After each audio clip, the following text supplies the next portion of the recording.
ఉన్న బంగారాన్ని విడిపించి ఆ రోజు ఆన్లైన్ రేటుకే మేము కొంటాం. Sharma gold company. Welcome to Suman TV. నేను మీ సుమన్ టీవీ నాగ్. మేషరాశి వారికి కనుక మనం చూసుకుంటే especially Vedic astrology women point of view నుంచి చూసినప్పుడు ఏం చెప్తుంది, వారి గుణగణాలు ఏ విధంగా ఉంటాయి, అండ్ 2025 కనుక మనం చూసుకుంటే ఎంటైర్ 2025లో మేషరాశి వారికి అసలు ఏ విధంగా ఉంటుంది, ఏ మంత్లో ఏ విధంగా ఉంటుంది అనేది ఈరోజు మనతో పాటు వేదిక్ ఆస్ట్రాలజర్ ఉమా గారు ఉన్నారు. అది వారి మాటలోనే తెలుసుకుందాం. నమస్కారం ఉమా గారు. నమస్తే నాగరాజ్ గారు.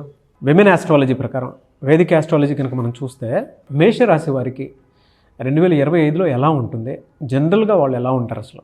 మేషరాశి అనగానే గుర్తొచ్చే నక్షత్రాలు ఫస్ట్ అశ్విని, భరణి, కృత్తిక 1వ పాదం దాకా అండి. సో ఇక్కడ మన సబ్జెక్ట్ వచ్చేసి ఆడవాళ్ళకి సంబంధించి. సో వీళ్ళు ఎలా ఉంటారు, ఎలాంటి ప్రికాషన్స్ తీసుకోవాలనే విషయం మనం చూస్తే ఫస్ట్ ఆఫ్ ఆల్ అసలు మేషరాశి, సో ఈ స్త్రీలు ఎలా ఉంటారంటే మనం చూస్తుంటాం పల్లెటూరుల్లో చక్కగా సన్నగా ఏ పనైనా టకటకా చేసేసి మంచి చలాకీగా ఉండేటువంటి వ్యక్తులు చాలా ఉత్సాహంగా ఎనర్జెటిక్గా ఉంటారండి ఈ స్త్రీలు. సో మనం చూస్తే అమ్మాయిలు ఒక 16 ఏళ్ల అమ్మాయి ఎలా ఉంటుంది, చాలా ఆనందంగా నవ్వుతూ స్వీట్గా మాట్లాడుతూ, ఎందుకంటే ఒరిజినల్ సెకండ్ హౌస్ వచ్చేసి వీళ్ళకి వృషభం అవుతుంది. సో వీళ్ళ మాటలు చాలా స్వీట్గా మాట్లాడుతూ చాలా ఎనర్జెటిక్గా, సో ఆ రకమైనటువంటి ఫ్లో ఆఫ్ ఎనర్జీతో వీళ్ళు ఎక్కువ ఉంటారు. అదేవిధంగా వీళ్ళ మాటలు 10 మందిని ఆకట్టుకునే విధంగా ఉంటాయి, శుక్రుడు కాబట్టి. అదేవిధంగా వీళ్ళు ఏదైనా సరే ఒక రంగంలోకి ప్రవేశించారనుకోండి మేషరాశి వాళ్ళు, దాంట్లో అంచెలంచెలుగా వెళ్ళిపోయి మేనేజరు, అదేవిధంగా టీమ్ లీడర్సు ఆ రకంగా వెళ్ళిపోతారు. ఈ మేషరాశి స్త్రీలు ఎగ్జాంపుల్ చెప్పాలంటే ఎలా ఉంటారంటే, ఒక ఆర్మీలోకి వెళ్ళాలంటే స్త్రీలు కావాలంటే, ఒక బలమైన పనులు చేసేటువంటి స్త్రీలు, టామ్ లేడీ అంటారు కదండి, అంటే మగవాళ్ళు చేసే క్యాపబిలిటీ, ఆ పొటెన్షియల్స్ కూడా ఆడవాళ్ళకు ఉంటాయి, ఆ బలము సామర్థ్యం ఉంటాయి. అలాంటి స్త్రీలు మేషరాశి సంబంధించిన వాళ్ళు ఉంటారండి. అంటే చాలా powerful women. Example Indira Gandhi. So వాళ్ళు ఎలా అయితే పవర్ఫుల్ థాట్స్తో ఉంటారో అలా మేషరాశి వాళ్ళు ఉంటారు. చాలా కోపం ఎక్కువగా ఉంటుంది, టెంపర్ ఎక్కువ ఉంటుంది వీళ్ళకి. సో వీళ్ళని అబద్ధం ఆడినా మోసం చేసినా వెంటనే తీసుకోరు. సో ఎవ్వరికి లొంగరు అనమాట. సో ఆ రకమైన మనస్తత్వం ఉంటారండి వీళ్ళు మేషరాశి వాళ్ళు. అదేవిధంగా ఇంకా థర్డ్ హౌస్కి వచ్చేసరికి సిబ్లింగ్స్తోనూ వాళ్ళతో చాలా సరదాగా ఉండడం అదంతా ఓకే. కానీ ఎప్పుడైతే ఈ మేషరాశిలో ఉండేటువంటి ఒక నక్షత్రం ఉంటుందండి భరణి. సో ఈ భరణికి ఒక శాపం ఉంటుంది. అది ఏంటంటే మ్యారీడ్ లైఫ్ అనేది అసలు బాగోదు వీళ్ళకి. Majority of Bharani people divorce కేసులు ఎక్కువ ఉంటాయి ఆడవాళ్ళలో. సో ఎందుకంటే ఇక్కడ ఒరిజినల్ 7th హౌస్ వచ్చేసి మేషరాశికి తుల అవుతుంది. సో శుక్రుడు అంటే ఎక్కువగా లవ్ మ్యారేజ్ చేసుకోవడం కానీ, లేకపోతే మేనరికం సంబంధం భావన చేసుకోవడం, ఇలాంటివన్నీ కూడా ఈ మేషరాశి వాళ్ళకి, ఎస్పెషల్లీ భరణి నక్షత్రం వాళ్ళకి లవ్ మ్యారేజ్ లాంటివి ఎక్కువ అవుతుంటాయి.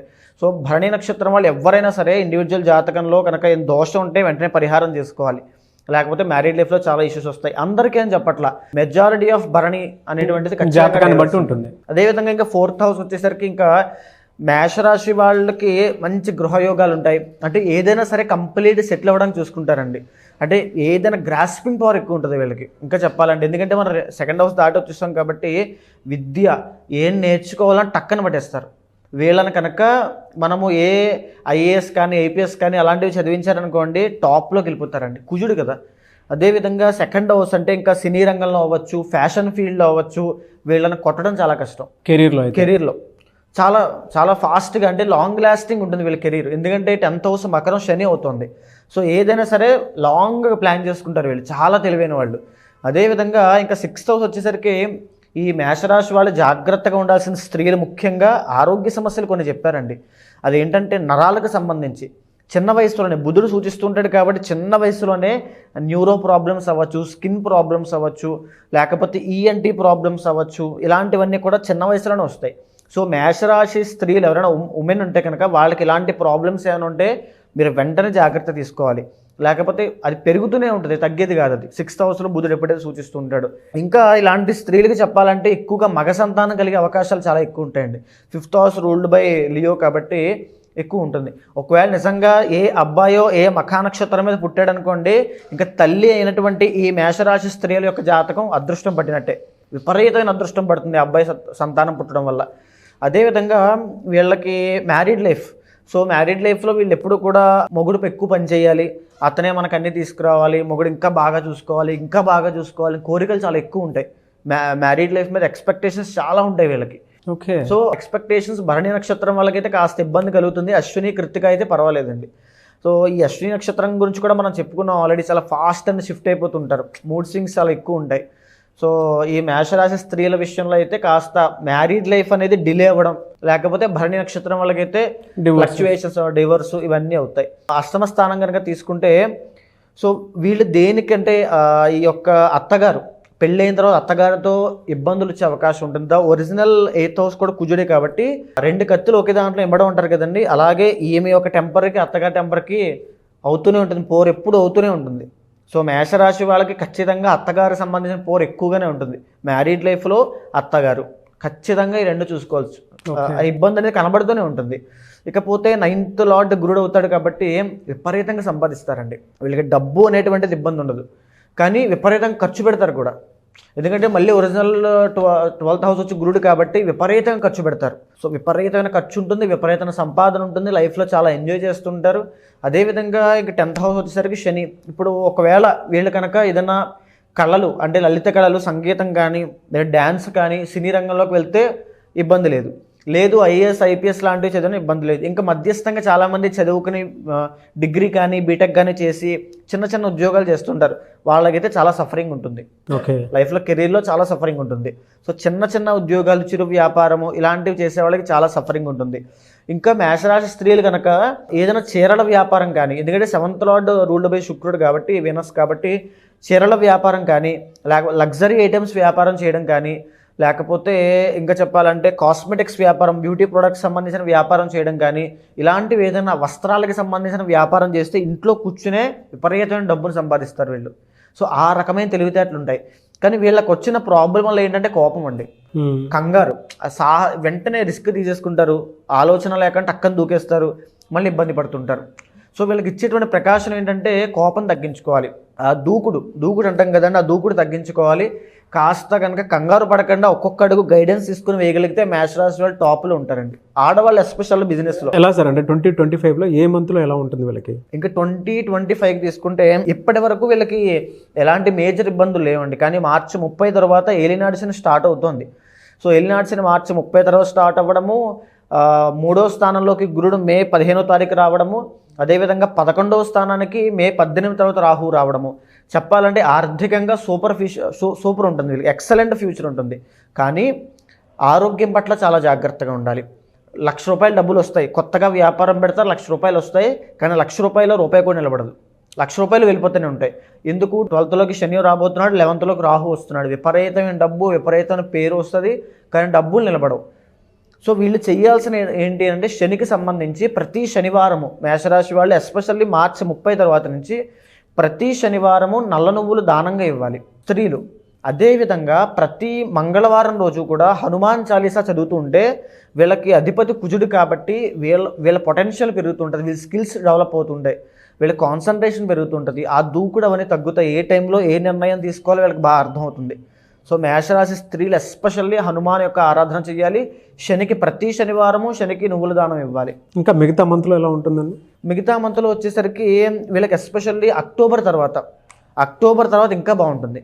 ఎందుకంటే అక్టోబర్ మళ్ళీ గురుడు మారుతున్నాడు కాబట్టి ఎస్పెషల్లీ అక్టోబర్ తర్వాత మంచి యోగం, ఒక గృహయోగం అవ్వచ్చు, ఒక ప్రాపర్టీ కొనొచ్చు, లేకపోతే తల్లిదండ్రులతో వాళ్ళతో హ్యాపీగా ఉండొచ్చు. వీళ్ళకి ఉన్నటువంటి ఒక శాపం ఏంటంటే మేషరాశి ఎస్పెషల్లీ భరణి నక్షత్రం వాళ్ళకి తల్లితో ఇబ్బందులు వస్తాయి. తల్లికి ఈ యొక్క స్త్రీలకి కాస్త ఇబ్బంది అనేది ఉంటుంది.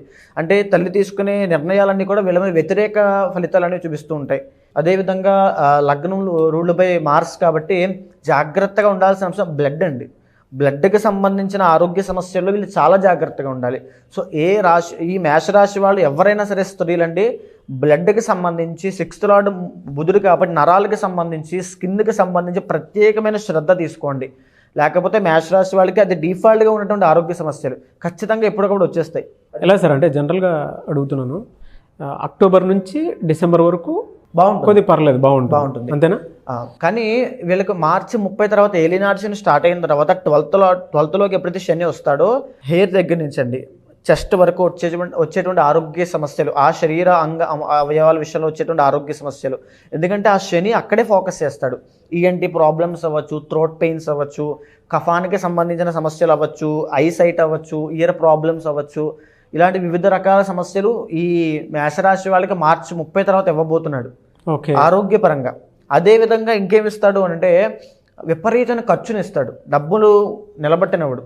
డబ్బులు దాచుకునేవాడు, రూపాయి దాచుకునే లోపు ఖర్చు వచ్చేస్తుంది వీళ్ళకి. వీళ్ళు ఏంటంటే జనరల్గా కష్టపడేటువంటి తత్వం ఎక్కువ. దేనిని ఎలాగైనా కష్టపడి సంపాదించాలి, ఇదే ఆలోచన ఎక్కువ ఉంటుంది. కష్టపడిందల్లా అలా వెళ్ళిపోతుంటాయి.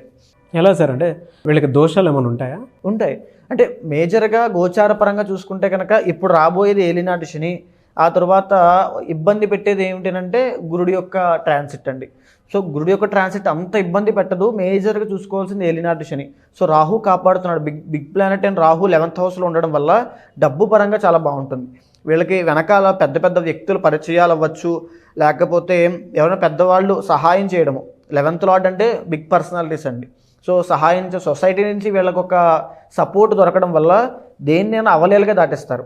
కానీ ఒకటి మాత్రం పోదు, అదే డబ్బులు నిలబడకుండా వెళ్ళిపోవడం. డబ్బులు ఖర్చు అవుతూనే ఉంటాయి, అది మాత్రం పోదు. ఈ డబ్బులు నిలబడకపోవడం, ఎక్స్పెండిచర్ విపరీతంగా అయిపోవడానికి, ఈ ఏలినాటి శని దోషం పోవడానికి సో వీళ్ళు ఏం చేస్తే మంచిదంటే శనికి సంబంధించి 19,000 సంఖ్య జపం జరిపించి, అదే 19,000 సంఖ్య హోమాన్ని, తర్పణాన్ని, మార్జనాన్ని, శనికి అభిషేకము, శివుడికి అభిషేకము చేస్తే ఒకసారే ఇవంతా చేస్తే కనుక 2.5 years వీళ్ళని కాపాడుతుంది ఈ చేసిన పూజ, ఈ మేషరాశి స్త్రీలని. ఎందుకంటే వీళ్ళకి ఇప్పటిదాకా బాగుంది. 11th హౌస్లో రాహు చాలా బాగుంది. మీరు చేపిస్తారా సార్ అట్లాంటి హోమాలు? ఉంటాయి. మన కాంటాక్ట్ అయితే మనకి ఇండివిజువల్ జాతకం కూడా చూసి ఎలాంటి ఇంకా చేస్తే మంచిది అనేటువంటి విషయం మీద ఆలోచించి అప్పుడు చేయించాలి. వీళ్ళకి ఏ వారాలు ఎక్కువ కలిసి వచ్చే అవకాశం ఉంటుందండి? మంగళవారం ఎక్సలెంట్గా ఉంటుంది. అదేవిధంగా శుక్రవారం అండి. శుక్రవారం నాడు కనుక వీళ్ళు ఏం స్టార్ట్ చేసినా, ఒక బిజినెస్ స్టార్ట్ చేసినా శుక్రవారం వీళ్ళకి బాగా కలిసి వస్తుందని చెప్పాలి. ఎందుకంటే 7th లార్డ్ అవుతుంది, 2nd and 7th లార్డ్ అవుతుంది కాబట్టి చాలా బాగుంటుంది. డబ్బు పరంగా శుక్రవారం ఏం ప్రారంభం చేసినా వీళ్ళకి ఎక్సలెంట్గా ఉంటుంది, స్త్రీలకు ఎస్పెషల్గా. సో ఇంకా భరణి నక్షత్రం వాళ్ళైతే వాళ్ళ ఇండివిజువల్ జాతకం తప్పకుండా చూపించుకోవాల్సిందే, ఎందుకంటే వాళ్ళకి మ్యారీడ్ లైఫ్లో ఇష్యూస్ ఉంటాయి కాబట్టి. ఎనీవేస్ థ్యాంక్ యూ అండి. ఎవరైనా సరే వీడియో చూసిన తర్వాత వ్యక్తిగత జాతకం ప్రకారం అంటే పెళ్ళి ఎప్పుడు అవుతుంది, కెరీర్లో ఎప్పుడు సెటిల్ అవుతాము, లేదంటే ఫినాన్షియల్గా ఉండటం లేదు, మీరు చెప్పినటువంటి కొన్ని పరిహారాలతో అయినా సరే ముందుకెళ్ళాలి అనుకున్నటువంటి వాళ్ళు ఉంటారు. మిమ్మల్ని అప్రోచ్ అవ్వచ్చా? తప్పకుండా కింద కనిపించే కాంటాక్ట్ నెంబర్కి మీరు కాల్ చేస్తే తప్పకుండా అపాయింట్మెంట్ తీసుకోండి, కన్సల్ట్ అవ్వండి. ఏ దోషం ఉందో లేకపోతే ఎలాంటి డిసిజన్ తీసుకోవాలో మేషరాశి వాళ్ళు డిస్కస్ చేద్దాము. ఎందుకంటే ఇండివిజువల్ జాతకంలో మీకు చాలా యోగాలు ఉండొచ్చండి.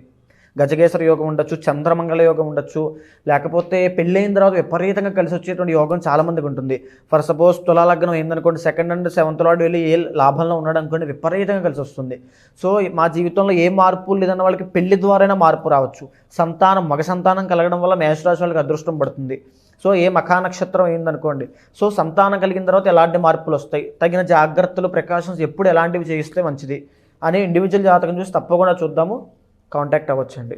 ఓకే, సో అది పూర్తిగా కనుక మీరు వీడియో చూసినటువంటి వాళ్ళు అపాయింట్మెంట్ తీసుకొని ఉమా గారిని, వేదిక ఆస్ట్రాలజర్ ఉమా గారిని కలవాలి అనుకునేటువంటి వాళ్ళు, వ్యక్తిగత జాతకం తెలుసుకోవాలి అనుకునేటువంటి వాళ్ళు స్క్రీన్ మీద మీకు కాంటాక్ట్ నెంబర్ కనిపిస్తుంది, దాన్ని మీరు కాల్ ఆర్ మెసేజ్ వాట్సాప్ చేసి వెంటనే అపాయింట్మెంట్ బుక్ చేసుకోండి. అండ్ అకేషన్ ఏదైనా సరే మీకు కనుక ఒక మంచి కార్యక్రమాల కోసం అని చెప్పేసి ఉమా గారిని కనుక అప్రోచ్ అవ్వాలి అనుకుంటే కూడా స్క్రీన్ మీద కనిపిస్తున్న నెంబర్కి మీరు సంప్రదించవచ్చు. అండ్ ఈ వీడియో లైక్ చేయండి, షేర్ మాత్రం తప్పకుండా చేయండి. ఇలాంటి మరిన్ని వీడియోస్ కోసం మా ఛానల్ ఫాలో అవ్వండి. Thank you so much Uma గారు. నమస్తే అండి.